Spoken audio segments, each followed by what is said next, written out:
Մարտի 21-ին և 22-ին Ստամբուլում տեղի ունեցած Իսլամական համագործակցության կազմակերպության արտգործնախարարների խորհրդի նիստի արդյունքում ընդունվել է Ստամբուլյան հռչակագիրը և մի քանի բանաձևեր, որոնցում ամրագրվել են Ադրբեջանի կողմից հեղինակված և առաջ մղված մի շարք հակահայկական թեզեր և նարատիվներ, որոնք այսօր Ադրբեջանը փորձում է օգտագործել միջազգային տարբերակներում իր կողմից առաջ մղվող քաղաքականությունը լեգիտիմացնելու համար։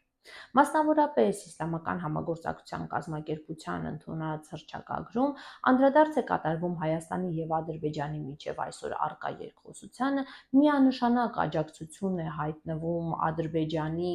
վարած քաղաքականությունն ու կոչ ուղղված Հայաստանին վերացնելու վերջին խոչընդոտները Հայաստան-Ադրբեջան խաղաղության պայմանագիր կնքելու համար, անդրադարձ է կատարվում ներկայիս Հայաստան-ադրբեջանցիների վերադարձի իրավունքին և կոչ է պարունակվում Հայաստանին երկխոսություն վարել այսպես կոչված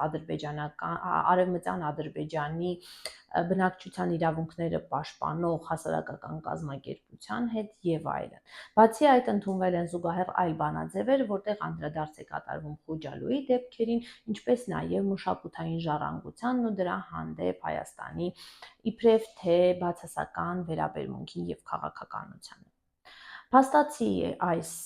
իրողությունը ցույց է տալիս, որ Ադրբեջանը այսօր հաջողում է հակահայկական թեզերին տալ արդեն նաև միջազգային բնույթ և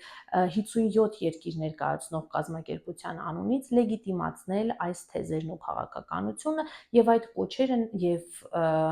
պարտադրանքը Հայաստանին ներկայացնել արդեն ոչ միայն որպես Ադրբեջանի պետական քաղաքականություն, այլ ամբողջ 57 երկրների միասնական դիրքորոշում և պահանջ Հայաստանից։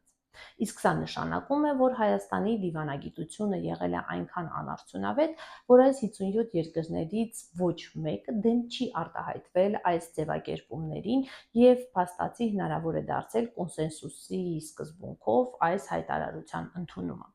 Միայն փաստաթղթի ընդունումից հետո Հայաստանի արտգործնախարարությունը որոշեց տարածել հայտարարություն և հայտնել իր հիասթափությունը, որ Իսլամական համագործակցության կազմակերպությունը ընդունել է նման բանաձև, որը խոչընդոտում է Հայաստանի և Ադրբեջանի միջև ներկայիս երկխոսությանը։ Այդ թվում երկար դադարից և մոռացությունից հետո Հայաստանի արտգործնախարարությունը հիշել է Ադրբեջանից հայերի արտաքսման, հայերի նկատմամբ ջարդերի, Բաքվի, Սումգայիթի դեպքերի մասին, ինչպես նաև Արցախից հայերի էթնիկ զտման մասին։ Այս իրողությունը և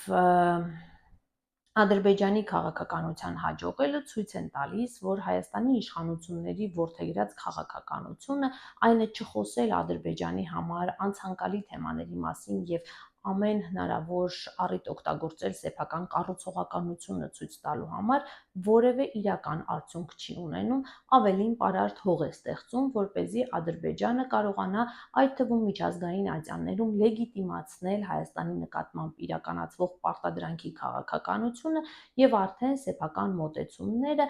մոտեցումներին հաղորդել նաև միջազգային բնույթ։ Զարմանալի չի լինի, եթե մոտ ապագայում Ադրբեջանը փորձի նման ձևակերպումներ ներմուծել նաև այլ միջազգային կազմակերպությունների, օրինակ նույն Չմիավորման շարժման փաստաթղթերում և էլ ավելի մեծացնել այն երկրների շրջանակը, որոնք փաստացի նման պահանջ են առաջադրում Հայաստանին և աջակցում Ադրբեջանի քաղաքականությանը։ Սա ցույց է տալիս, որ Հայաստանի ընդհանուր առմամբ որդեգրած քաղաքական գիծը և մասնավորապես նույն ԱԳՆ-ի գործունեությունը որևէ արդյունավետություն չունի և որդեգրած ձեռագիրը, գործողությունները կամ անգործությունը ունենում են Հայաստանի համար նորանոր ծանր հետևանքներ և ավելի են թուլացնում Հայաստանի դիրքերը միջազգային կազմակերպություններում և միջազգային հարթակներում։